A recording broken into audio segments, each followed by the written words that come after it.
Teacher laughs at quiet little girl who said, her mom is a judge, until she walks into the classroom. Welcome back and enjoy the story.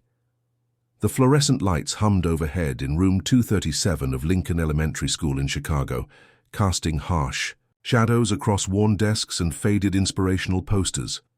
12-year-old Emma clutched a manila folder against her chest, her small fingers trembling as 28 pairs of eyes bore into her. Her second-hand cardigan hung loose on her thin frame, and her carefully braided hair caught the artificial light as she stood frozen at the front of the classroom. The folder contained a single photograph, one that would either vindicate her or deepen her humiliation. Her heart hammered against her ribs as she prepared to share something that had already branded her a liar in this room where dreams were supposed to flourish. Career Day had begun like any other morning, with students eagerly sharing their parents' professions. Emma had waited patiently through presentations about firefighters, nurses, and shop owners, her palms growing sweatier with each passing minute. When Mrs. Patterson finally called her name, Emma's voice barely rose above a whisper as she spoke the words that would change everything. "My mother is a federal judge," she said, the statement hanging in the air like smoke before a fire. The E. Silence that followed was deafening, broken only by the cruel laughter that erupted from her classmates, and worse, from Mrs. Patterson herself. Mrs. Patterson's laugh was sharp and dismissive, cutting through Emma's fragile confidence like a blade. "Oh, sweetie," she said, her voice dripping with condescension, "let's be realistic here. Federal judges don't come from neighborhoods like yours." The words struck Emma like physical blows, each one confirming her deepest fears about how the world saw her family. Her classmates joined in the mockery, their voices creating a chorus of disbelief that made Emma's cheeks burn with shame. She tried to speak, to defend herself, but Mrs. Patterson waved her hand dismissively. "Please don't make up stories, Emma. It's not fair to waste everyone's time with fantasies." The humiliation pressed down on Emma's shoulders like a lead blanket as she stumbled back to her seat, the folder still clutched in her trembling hands. Around her, whispers and giggles continued, each sound a reminder of her supposed deception.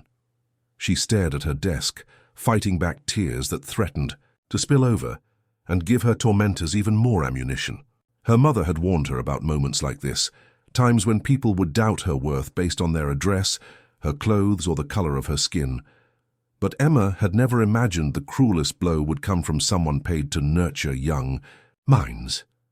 As the morning dragged on, she felt smaller and smaller, wondering if she would ever find the courage to speak her truth again.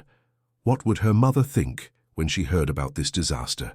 Meanwhile, 3 blocks away at the federal courthouse, Judge Margaret Thompson, no relation to the teacher, was wrapping up a morning session when her assistant knocked on her chamber's door. "Your Honor, there's been a scheduling mix-up at Lincoln Elementary. They're expecting you for Career Day in 20 minutes instead of this afternoon." Margaret glanced at her calendar, noting the tight schedule ahead, but something tugged at her heart. She had promised Emma she would speak to her class, and breaking promises to children was something she never did. Her daughter had been so excited about Career Day, talking about it for weeks despite her usual shyness. Margaret had seen the spark of pride in Emma's eyes when she mentioned bringing her mother to school, and she wouldn't let anything dim that light. The yellow school bus rumbled past Margaret's black sedan as she pulled into the Lincoln Elementary parking lot, her heart heavy with an inexplicable sense of urgency. She had raised Emma to be proud of their family's journey from a cramped apartment to the federal courthouse, teaching her that dignity wasn't measured by material possessions, but by character and determination. As she walked through the familiar hallways, the same ones she had walked decades earlier as a student herself, Margaret couldn't shake the feeling that something was wrong. The principal greeted her warmly, explaining the scheduling confusion with apologetic smiles, but Margaret's thoughts were with her daughter. She wondered how Emma's presentation had gone, hoping her shy little girl had found the courage to speak with confidence about their family's story. At precisely 10:30 a.m., Margaret stood outside room 237, adjusting her navy blazer and taking a deep breath before knocking. The door opened to reveal a flustered Mrs. Patterson, whose face went through a remarkable transformation upon seeing the distinguished woman in the doorway. Behind the teacher, Margaret caught a glimpse of her daughter slumped in her seat, shoulders shaking with suppressed sobs, while other children whispered and pointed in her direction. In that instant, Margaret understood everything. The cruel laughter that had undoubtedly greeted Emma's truth, the dismissive words that had crushed her spirit, and the isolation her daughter now felt in a room full of peers. Her judicial training kicked in as she assessed the situation with calm precision, but her mother's heart burned with protective fury. Margaret entered the classroom with the measured grace of someone accustomed to commanding respect in courtrooms across the nation. Every step was deliberate, every gesture calculated to project both authority and compassion as she made her way to the front of the room. The children fell silent, sensing something momentous was about to unfold, while Mrs. Patterson stood frozen like a deer in headlights. Margaret's eyes found Emma's tear-stained face, and she saw years of careful confidence building crumbling in real time. "Good morning, class," Margaret said, her voice carrying the weight of countless legal victories and hard-won battles against prejudice. "I'm Federal Judge Margaret Thompson, and I believe my daughter Emma may have mentioned me earlier." The color drained completely from Mrs. Patterson's face as the implications of her earlier cruelty became crystal clear. Emma's head snapped up, disbelief and relief warring in her expression as she saw her mother standing tall at the front of the classroom. The folder in her hands, containing a photograph she had been too ashamed to share, suddenly felt lighter as Margaret smiled at her with infinite love and pride. Around them, the classroom buzzed with whispers of amazement and embarrassment as students realized they had mocked the truth. Mrs. Patterson opened and closed her mouth like a fish gasping for air, her earlier confidence evaporating in the face of her spectacular misjudgment. Margaret placed a gentle hand on Emma's shoulder, feeling the tension slowly leave her daughter's small frame as validation finally arrived. The moment stretched between them, a silent conversation of love, strength, and shared understanding that spoke louder than any words could. For the next 40 minutes, Margaret delivered a presentation that would be remembered by every person in that room for the rest of their lives. She spoke about justice with the passion of someone who had fought for it every day, about the importance of giving everyone a fair chance regardless of their background or appearance. Her words painted vivid pictures of courtroom dramas and legal victories, but more importantly, they painted a picture of possibility for every child in that room. Emma stood beside her mother, no longer the girl who had been mocked, but the daughter of a trailblazer who had shattered every glass ceiling in her path. With each passing minute, Emma's spine straightened. Her voice grew stronger as she helped, with demonstrations, and her classmates' respect grew palpable. Margaret's presentation reached its crescendo as she addressed the elephant in the room with surgical precision. "I want you all to remember something very important," she said, her gaze sweeping across every face in the classroom.